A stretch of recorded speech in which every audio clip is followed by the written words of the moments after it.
안녕하십니까, 노병철입니다.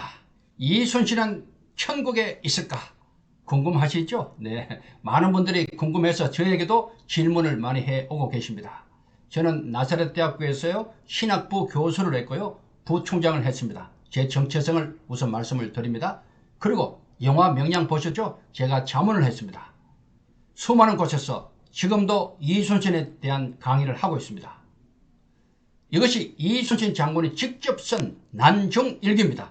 현충사에서 제가 직접 꺼내서 보고 있습니다. 왜? 명량해전의 비밀을 파헤치고 싶어서. 정말 명량해전은 미스터리하거든요. 이길 수 없는 전쟁을 이겼거든요. 정말 놀라운 전쟁입니다. 자, 그날의 일기입니다. 이순신은 바로 이곳 울돌목 진도대교 밑에서 놀라운 일을 펼치죠. 자, 이곳 자세한 얘기는 제가 생략을 할 겁니다. 울돌목 뒤로 배를 옮겨서 우수영 앞에 부하들을 모았습니다. 그리고 이 우수영 앞에서 전날 밤에 명량해전 전날 밤에 유명한 연설을 해요. 바로 필사적생, 필생적사의 연설입니다. 그것이 원본이 이겁니다. 원본이 반드시 살고자 하면 죽을 것이고 반드시 죽으려 하면 살 수 있다. 이 원본이 여기 있습니다. 제가 사진을 찍어서 소개를 드립니다. 그리고 이 필사적생의 연설 글씨 왼쪽 밑에 보시면 정말 중요한 글씨가 나오죠. 신인 보이십니까? 신인. 예, 신인. 어떤 일이 있었는가 하면요, 명량해전 하루 전날 밤에 잠을 못 자는 거예요. 아무리 천하의 이순신도 12척으로요 300척 이상을 막을 수가 없어요.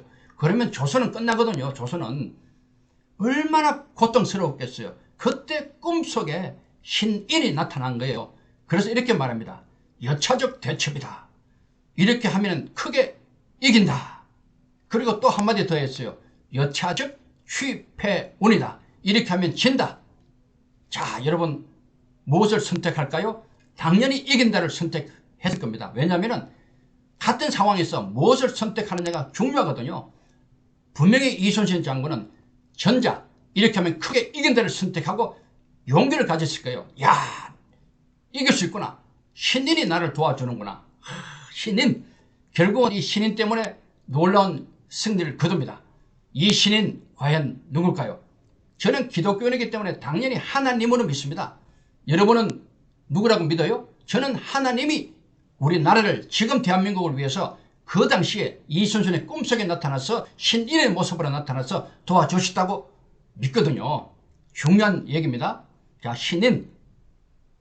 실제로 여러가지 얘기가 있지만 다 생략하고요, 기습을 당합니다. 제가 다시 해석한 겁니다. 기습을 당해요. 보십시오. 기습을 당하는 그런 장면이에요. 회옹아제선, 적들이 와서 이순신의 배를 에워싸버립니다. 기습을 당하면 끝납니다. 자, 이렇게 포위를 당합니다. 12척밖에 안 되는데 300척으로 그것도 포위를 당하면 끝입니다. 사람이 할 수 있는 것 아무것도 없어요. 사람이 꾀를 부리거나 전략을 세우거나 그런 노력을 하거나 그것은 0%도 없는 거예요. 할 수 있는 것이 100% 집니다. 그런데 이겼거든요. 신인이 도우신 거예요. 하나님이 도우신 것, 여러분 인정하실 수 있겠습니까? 자, 이렇게 해서 일본군은 피하고 돌아갑니다.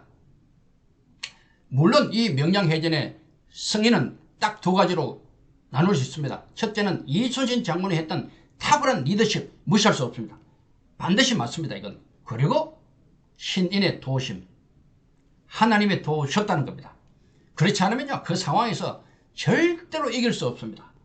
그 내용을 제가 여러 책을 통해서, 제가 집필한 책을 통해서 또 많은 강의를 통해서 이미 많이 말씀을 올렸습니다만 여기서는 생략합니다. 이런 것들요 굉장히 중요해요. 리더십과 하나님의 도우심. 그래서 이순신 장군은 마지막에 일기에 차실천행이라고 적었어요. 이것은 실로 하늘이 도왔다. 이것은 이순신 장군만 알고 있어요. 그렇잖아요. 아무도 몰라요. 그 전날 밤에 나타났던 이순신의 꿈에 나타났던 신인이 크게 이겨 주겠다고 도와주겠다고 말씀하셨거든요. 그래서 겸손하게 공을 신인에게 돌린 장면이 바로 난중일기에 이렇게 적혀 있습니다. 중요한 대목 아니겠어요? 차실천행이다. 그러면 신인이 과연 무엇일까요? 여러분은 어떻게 생각하세요? 저는 하나님으로 봤거든요. 사실은 신인이란 말은요, 이순신이 처음 사용한 말은 아니에요. 그 전부터 많이 있었어요. 보십시오. 삼척에 가면요, 이런 비가 있어요. 비. 척주동해비라 그래요. 여기 보면은 신인이란 말이 나와요. 이것을 이렇게 보면 이렇게 나와요. 주역의 산해경, 여기 보면은 머리가 8이 달린 이런 것을 신인이라고 또 묘사하기도 하고요. 또 장자에 보면요, 소요유 편에 신인이란 말이 또 나와요. 이렇게 많이 나와요. 신인은 이미 그 당시에. 또 조선 역사에도 단군 소개할 때 신인이 있어 이렇게 표현을 하고 있어요. 이미 이순신은 신인을 알고 있습니다. 그런데 과연 그 신인일까요? 저는 하나님이라고 보거든요. 그 근거를 제가 지금부터 말씀을 드릴게요. 여러분, 성경에 보면요, 창세기 18장 1절부터 보면 마물의 상수리 나무 밑에 앉아있던 아브라함에게 3명의 사람이 옵니다. 나그네가. 그 중에 한 명이 하나님이십니다. 사람의 모습으로 나타나신 하나님이거든요. 하나님이 직접 나타나시면 사실은 죽죠. 그래서 사람의 모습으로 나타나는 겁니다. 때에 따라서는 그렇게 나타나는 거예요. 이것을 어려운 말로 신인동형이라고 말하죠. 이런 장면이 성경에 자주 나타납니다. 자, 경교라는 것이 있어요. 사람은 그래요. 사람들이 저한테 질문하기를, 이순신 장군이 어떻게 예수님을 알았고 그 당시 하나님을 알았느냐 이렇게 말해요. 이미 사실은 조선시대 이전에 경교가 들어온 것으로 확인이 됩니다. 경교 뭐예요? 바로 네스토리우스라 그래요. 이것이 635년도에 중국 당나라에 들어왔어요. 그리고 일본에 갔다가 일본에 다시 우리나라로 들어온 거예요. 이런 내용들이 많이 나와 있죠. 그래서 경주에 가면요, 경교 돌 십자가 1956년도에 불국사에서 발굴이 됐죠. 또 마리아상까지 나왔죠. 아기 예수를 안고 있는. 이것이 지금 어디 있느냐? 숭실대 한국기독교박물관에 있습니다. 가서 확인해 보시기 바랍니다. 이미 경교라는 이름으로 조선시대 훨씬 이전에 기독교가 왔다는 그런 얘기를 하고 있어요. 자, 이순신 장군 당연히 1545년도 출생했으니까 그 이전에 온 경교 알 수 있었을지도 모르겠고, 그죠? 몰랐을 수도 있고, 그렇지 않습니까? 어쨌든 그런 상황입니다. 자, 이 책 중요한 책입니다. 존 프레임 박사가 지었는 자연, 양심, 하나님이란 책 참고로 나중에 보시기 바랍니다. 자연신학은 당연하고 넘어선 어떤 내용을 말하고 있어요. 하나님은 자연을 통해서 나타내시고 양심을 통해서도 알게 하신다, 그런 내용입니다. 그래서 로마서 1장 20절에 보면요, 창세로부터 그의 보이지 아니하는 것들 곧 그의 영원하신 능력과 신성이 그가 만드신 만물에 분명히 보여 알려졌나니 그러므로 그들이 핑계하지 못할지니라. 정말 신묘막측한 이 자연 우주를 보면서 하나님이 안 계시면 불가능하다, 하나님이 계셔야 맞구나, 이것을 알게 된다는 거예요. 그것 보고도 하나님 안 계셔 하면 나중에 심판받아도 핑계하지 못한다, 그 얘기입니다. 이해가 되실지요? 연옥 들어보셨죠? 천주교에서 말하고 있어요. 연옥 때문에 죽은 자를 위한 기도를 합니다. 자, 그래서 보십시다. 유한림보가 있어요. 어린아이가 죽었어요. 아기들이. 죄가 없잖아요.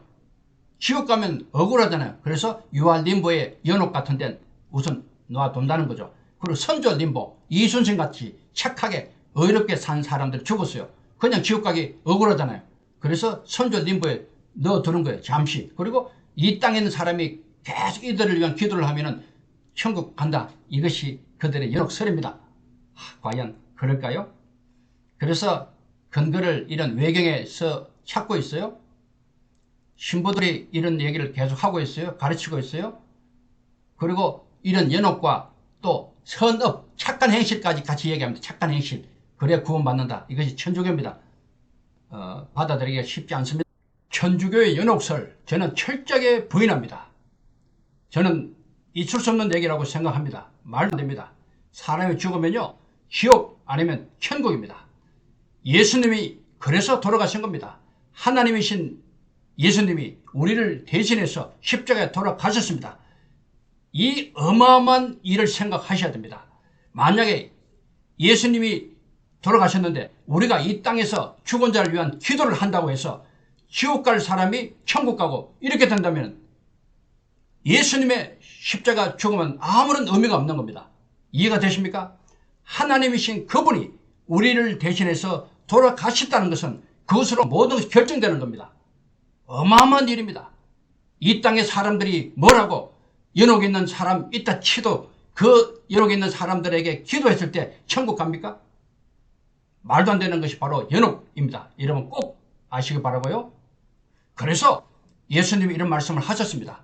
예수께서 이르시되 내가 곧 길이요 진리요 생명이니 나로 말미암지 않고는 아버지께로 올 자가 없다고 말씀하셨습니다. 분명히 말씀하셨어요. 그리고 다른 이로서는 구원을 받을 수 없나니 천하 사람 중에 구원을 받을 만한 다른 이름을 우리에게 주신 일이 없음이라 하고 분명하게 말씀을 하시고 있습니다.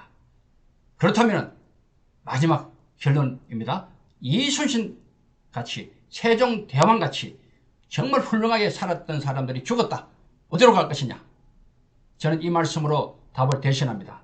하나님은 모든 사람이 구원을 받으며 진리를 아는 데에 이르기를 원하시느니라. 선하신 하나님이 판단하실 겁니다. 우리가 열심히 예수님 잘 믿고 천국 다 가시면은 그때 우리가 확인이 가능하겠죠. 저도 그런 궁금증이 많습니다. 과연 천국에 이순신이 있는지 확인 같이 해보시죠. 여러분 모두를 진심으로 사랑하고 축복합니다. 감사합니다.